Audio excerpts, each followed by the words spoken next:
Okay, welcome to the fourth video, and we're going to take a look at some questions that we learned about in Chapter 6. First one, 27, says use the remainder theorem to evaluate this at a equals -3. And so if you recall, this involves synthetic division.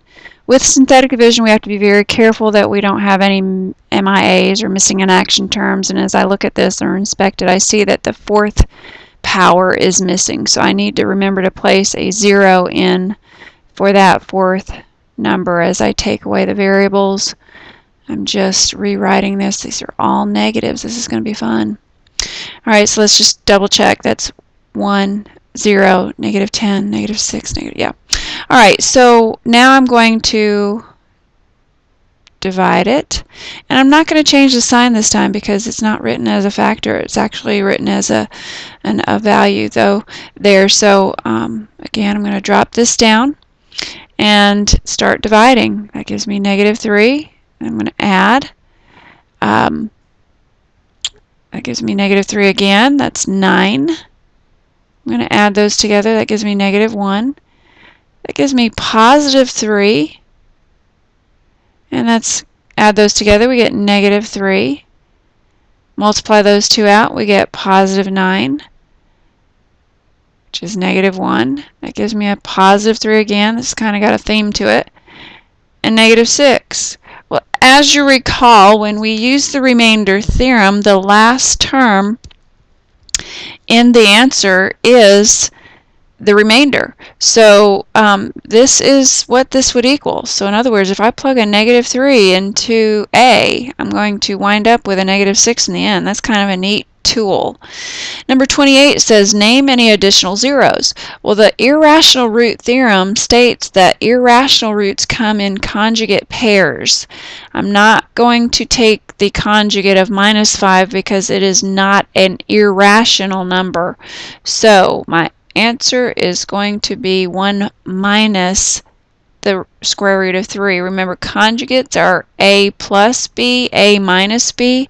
In this case, we've got the plus, so all we have to do is take the minus. That works with imaginaries too. I don't know if we'll encounter that, but just in case. Let's take a look at this next one. You have to write an equation in standard form given these zeros. So if we remember the flow chart, you're starting with the zeros. You're going to have to work it up 2 floors. You're going to first write it as factors and then multiply it out. So the zeros are x equals 2, x equals -2, +2, and 0. These are the zeros, so this is what this means. I've done nothing so far. Now I'm going to write this as a factor by adding 2 to both sides. That gives me x plus 2. That's my first factor. I'm going to subtract 2 from both sides. That gives me x minus 2. And I know some of you are in the habit of doing this x minus 0, but folks, x minus 0 is just x. The order here doesn't matter, so let's just multiply these out because they're conjugates. A plus b, a minus b takes on the a squared minus b squared template, so I get x squared minus 4. And I'm going to put this x in the front door instead of the back door because I can. Commutative property, change order. And now I'm going to distribute it. And I'm going to get x cubed minus 4x. And that would be what this would be written in standard form. And again, that's equal to y. Next, 30. You're asked to state the number of zeros of this equation. And as I look at it, the fundamental theorem of algebra states that whatever the degree of the equation is, that's how many roots there's going to be, complex roots. There's going to be 2. All right, moving on.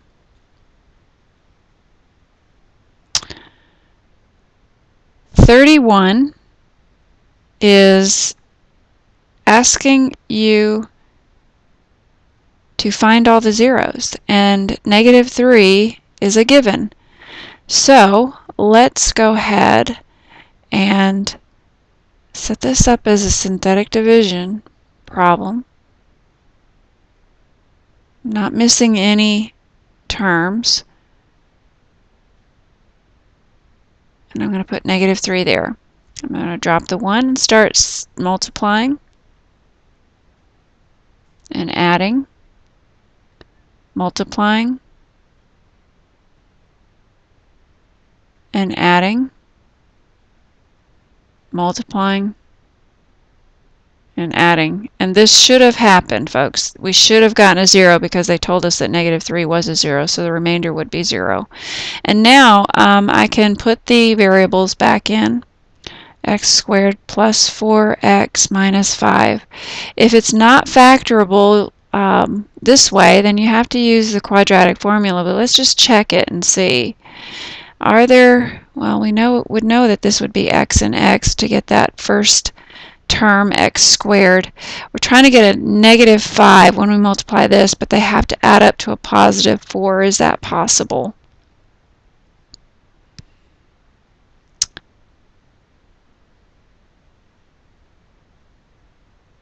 Factors of, let's see, this could be a positive and this could be a negative. Let's check it. They add up to 4, they multiply out to negative 5. So this will give me x plus 5 and x minus 1. And I'm going to set this equal to 0 because we're looking for those zeros. Now the zero product property states if you multiply two numbers together and the answer is 0, one of the numbers has to be 0. So what makes this equal 0? The answer to that is negative 5. And what makes this equal 0? The answer to that is positive 1. So your three zeros are negative 3, negative 5, and 1. And that's where it's striking the x-axis, if you recall. Number 32. We're asked to state the number of complex zeros, and that goes back to the other question that the fundamental theorem of algebra states whatever the degree is, that's the number of zeros. So there's 3 complex. Complex simply means it can include positives and negatives. Okay, and then it says how many of those zeros can be real. All right, well, let's look at that, our little possible. Reals versus imaginaries. Well, you can have 3 reals and 0 imaginaries. You cannot have 2 reals and 1 imaginary because imaginaries come in pairs. So this is not a possibility. You can have 1 real and 2 imaginaries. Again, they would come in pairs. You cannot have 0 reals and 3 imaginaries for the same reason that you couldn't have just 1 here. So there are 3 or 1 real zeros. Possible imaginary zeros are 0 or 2. And then let's generate that list of possible rational zeros. And that's where you take the factors of your constant and place them over the factors of your leading coefficient. And so factors of 11 plus and minus 11. Factors of 1 are plus and minus 1.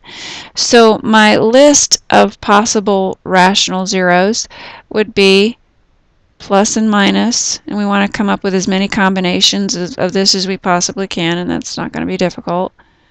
And that's going to be plus and minus 1 and 11. It was really easy. Okay, and we're going to do this.